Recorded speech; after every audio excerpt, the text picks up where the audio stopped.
ये अरे आइए सतनारायण, आराम से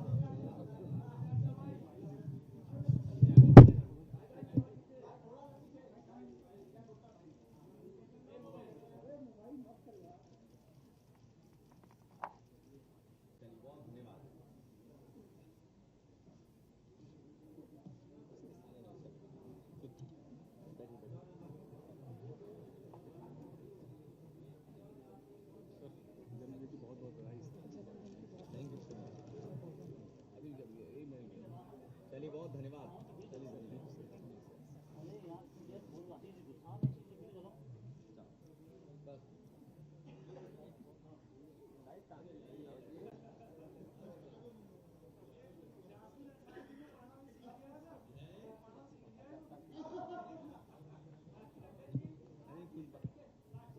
कुछ बातें न खोलो तो ही अच्छा है।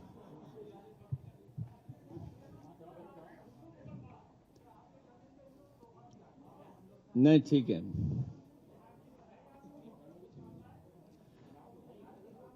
चलिए, बहुत धन्यवाद।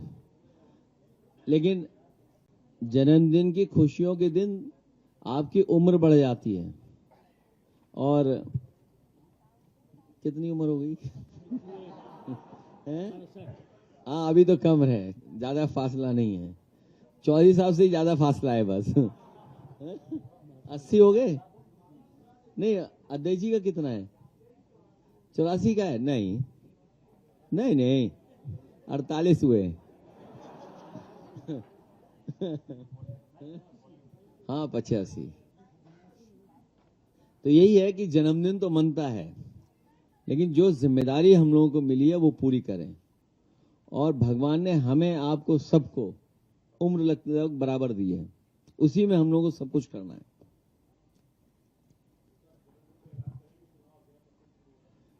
हमारा हर दिन चुनाव चल रहा है, आज भी यही चुनाव था। आज जब बहन सदस्य बनी है तो आज ये चुनाव की तो शुरुआत है ही। और आप तो जानते हो, हर पॉलिटिकल आदमी कोई कदम उठाए न उठाए, कोई भी काम करे, उसको भी पॉलिटिकल रूप से ही देखा जाता है।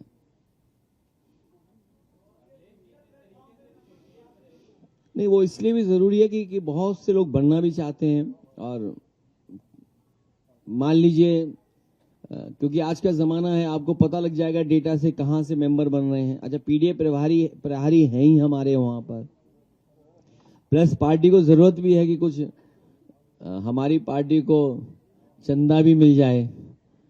अब चंदा की बात अलग, और मत छेड़ना आज के दिन। तो इसलिए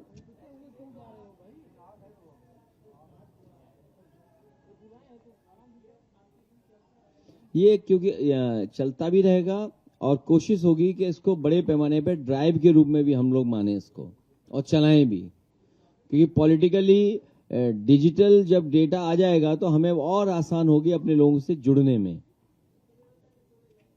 स्वाभाविक है, बूथ लेवल पे ही हम लोग इसको काम करेंगे।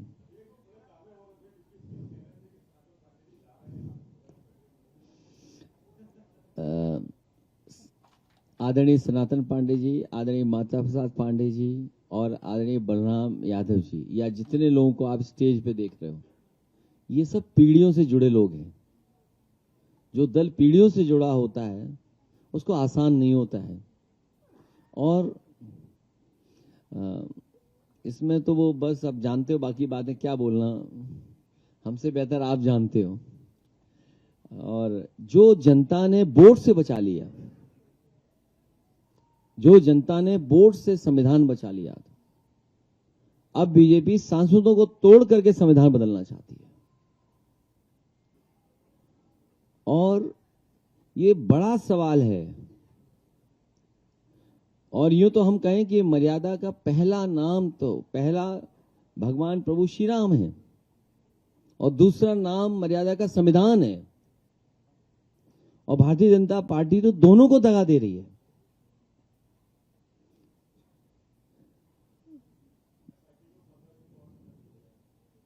कहीं ऐसा ना हो कि हमने 11 जुलाई तो बताई है ट्रस्ट की मीटिंग, अभी साल नहीं बताया है, तो अब दिन कितने बचे?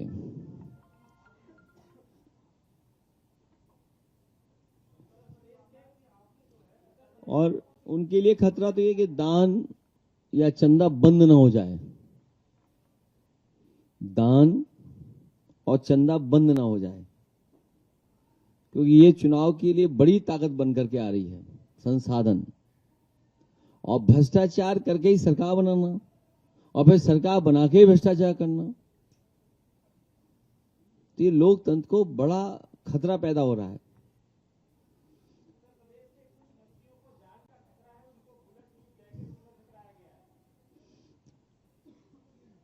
मुझे नहीं पता कौन से मंत्री जी को खतरा है।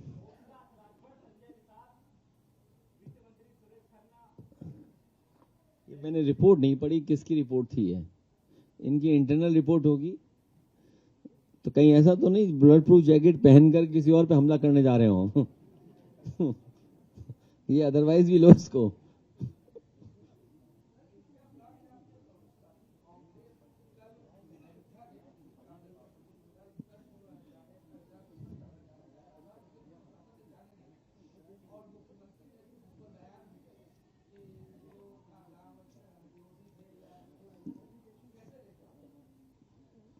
मैंने अभी आपसे कहा कि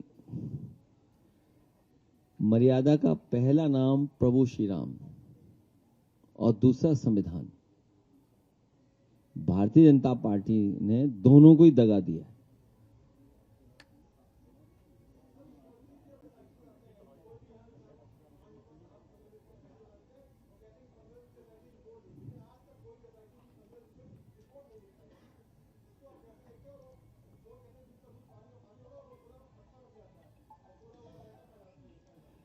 दूध का दूध, पानी का पानी हो ना हो, चांदी की चांदी वापस हो जाए, सोने का सोना वापस हो जाए, हीरे जवाहरात वापस हो जाएं, सोने के खड़ाऊं, चांदी के खड़ाऊं वो वापस हो जाएं। तो हम तो यहां तक कहे कि प्रभु श्री राम इतने दयालु हैं, मर्यादा पुरुषोत्तम राम के बारे में पूरा देश दुनिया यही जानती है कि अगर सीसीटीवी बंद कर दें ये लोग और आंखें बंद कर लें कुछ देर के लिए, तो अपने आप चढ़ावा वापस आ जाएगा। हमारा धर्म ही का रास्ता ये है कि अगर हम कुछ पाप कर दें तो गंगा में स्नान करने के बाद पवित्र हो जाते हैं। तो अगर सीसीटीवी बंद हो जाए और अपील कर दें अगर भारतीय जनता पार्टी के लोग, तो वो सब वापस आ जाएगा चढ़ावा।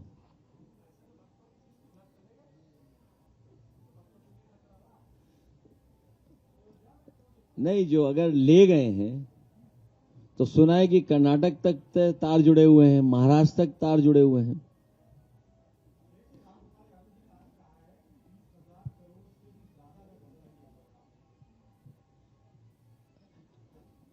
वो प्रभु श्री राम जी जानते होंगे, क्योंकि उनके सामने ही सब चढ़ावा आया है।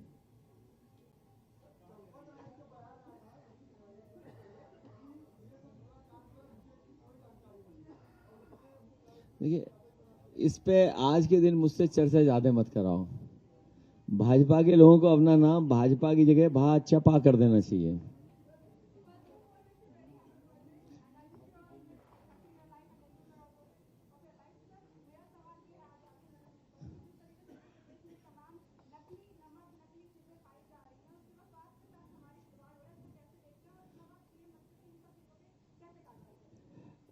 देखिए, महत्वपूर्ण सवाल यह है कि मिलावट की वजह से और हर स्तर पे जो मिलावट हो रही है उससे नुकसान सबका है।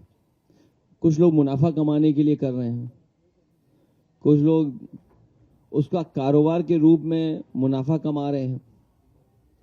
अंततोगत्वा हमें हर चीज शुद्ध लेनी ही पड़ेगी और बाजार तक पहुंचानी पड़ेगी, वो सरकार की जिम्मेदारी है।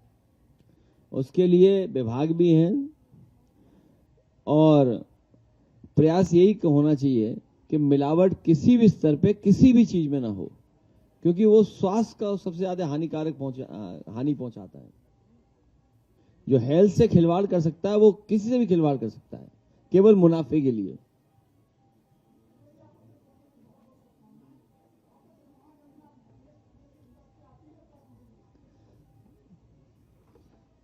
प्रेम, दया, अपनापन,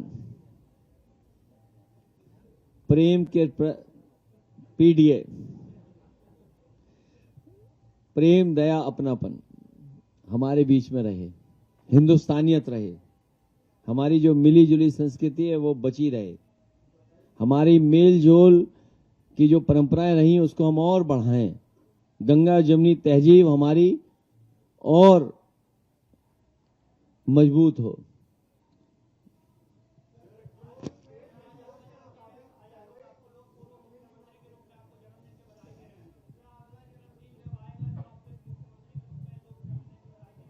इससे बढ़िया गिफ्ट क्या होगा, तो मैं रिटर्न गिफ्ट भी उसी हिसाब से आपको दूंगा।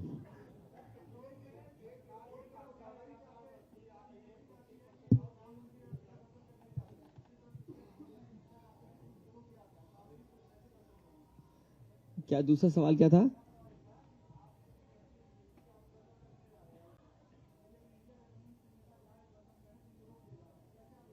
देखिए, ये इस सवाल का जवाब मैंने कई बार कई तरीके से दिया है और आपके ही साथियों ने कई तरीके से पूछा है इसको। मैं बात वही दोहराता हूं जो पहले दोहराता रहा हूं।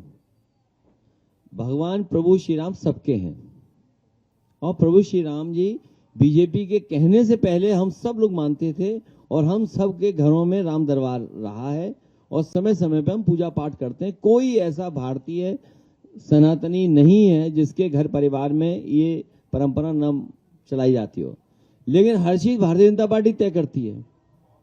ये कहां की परंपरा है? ये कहां से हमारा सनातनी परंपरा है कि हर चीज भारतीय जनता पार्टी तय करेगी? तो हम तो अपने एक केदारेश्वर धाम बना रहे हैं, वो निर्माण पूरा होते ही हम लोग दर्शन करेंगे।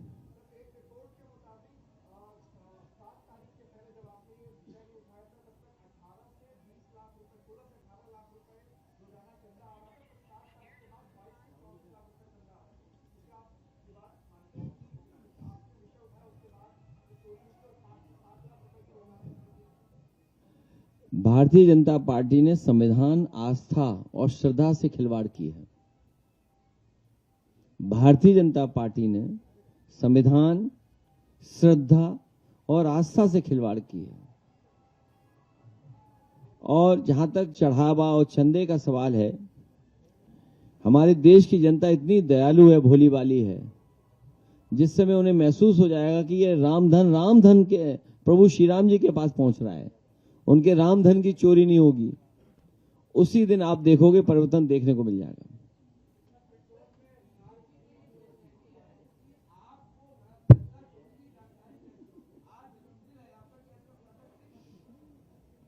देखिए, इसके लिए तो बड़ी बड़ी एजेंसी भी लगी होंगी, केवल आप ही नहीं कोशिश कर रहे हुई है।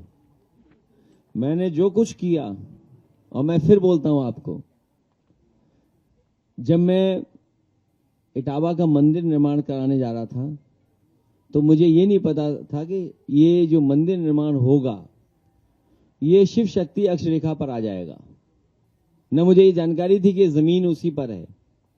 लेकिन जब निर्माण शुरू होना हुआ और जब जो बनाने वाले लोग हैं वो एस्ट्रोनॉमी और एस्ट्रोलॉजी पर जो दोनों चीजों को जानकारी रखते हैं, उन्होंने जब चीजों को देखा और नापा और बताया, तो ये मैं नहीं करा रहा हूं, हम तो माध्यम हो सकते हैं।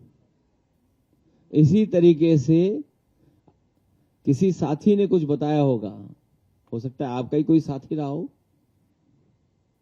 लेकिन हिम्मत जुटा करके प्रभु श्री राम जी के असली भक्त बन करके हमें ये फैसला और हमें ट्वीट करना पड़ गया।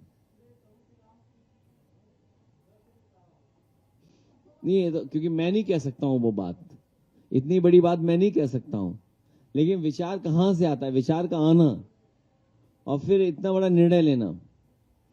और सोचिए अगर हम लोग गलत होते तो भारतीय जनता पार्टी क्या करती है हमारा आपका। और देखिए, कई चैनल उन्हें अपनी क्रेडिबिलिटी बचाने के लिए बहस करनी पड़ रही है, उन्हें अपनी बात साफ करनी पड़ती। इसीलिए लंबी चौड़ी बात नहीं मुझे करनी, लेकिन जो संविधान के साथ खिलवाड़ कर रहे थे और आस्था और भरोसे के साथ और श्रद्धा के साथ जो किया है, वो भारतीय जनता पार्टी को सोचना होगा। और एक जगह भ्रष्टाचार नहीं है, यहां तो खुल गया है। सोचिए तहसील में क्या हो रहा होगा, सोचिए आप थानों में क्या हो रहा है, पोस्टिंग में क्या हो रहा है। और आपको तो पता होगा, बांदा से एक कोई स्क्रैप का बड़ा माफिया भाग गया था, और उस स्क्रैप माफिया के संबंध किससे रहे हैं? तो पूरे स्टेट में जो पिछले 10 साल से जो कुछ हो रहा है, और हम तो पहले दिन से कह रहे, इसी हॉल में अयोध्या वासियों की, अयोध्या नगरी के तमाम दुखी गरीब लोग आए जिनकी बात हम लोगों ने उठाई थी, इसी हॉल में प्रेस की थी कई बार। और कभी भी हम लोगों ने ये नहीं कहा कि हम इस मुद्दे को मुद्दा बना रहे हैं। हम लोग केवल उनकी दुख तकलीफ आपके माध्यम से सरकार तक पहुंचा रहे थे। सरकार ने क्यों नहीं सुनी? अगर सरकार सुन लेती तो शायद ऐसे दिन देखने को नहीं मिलते। सरकार ने सुना कहां, इसीलिए वो जनता नाराज हुई, और नाराज हुई, उसका परिणाम डेमोक्रेसी में समाजवादी पार्टी के पक्ष में आया। तो ये भी जो कुछ हो रहा है वो प्रभु श्री राम ही करा रहे हैं, उनकी कृपा से, उनकी दया से ही सब कुछ हो रहा है।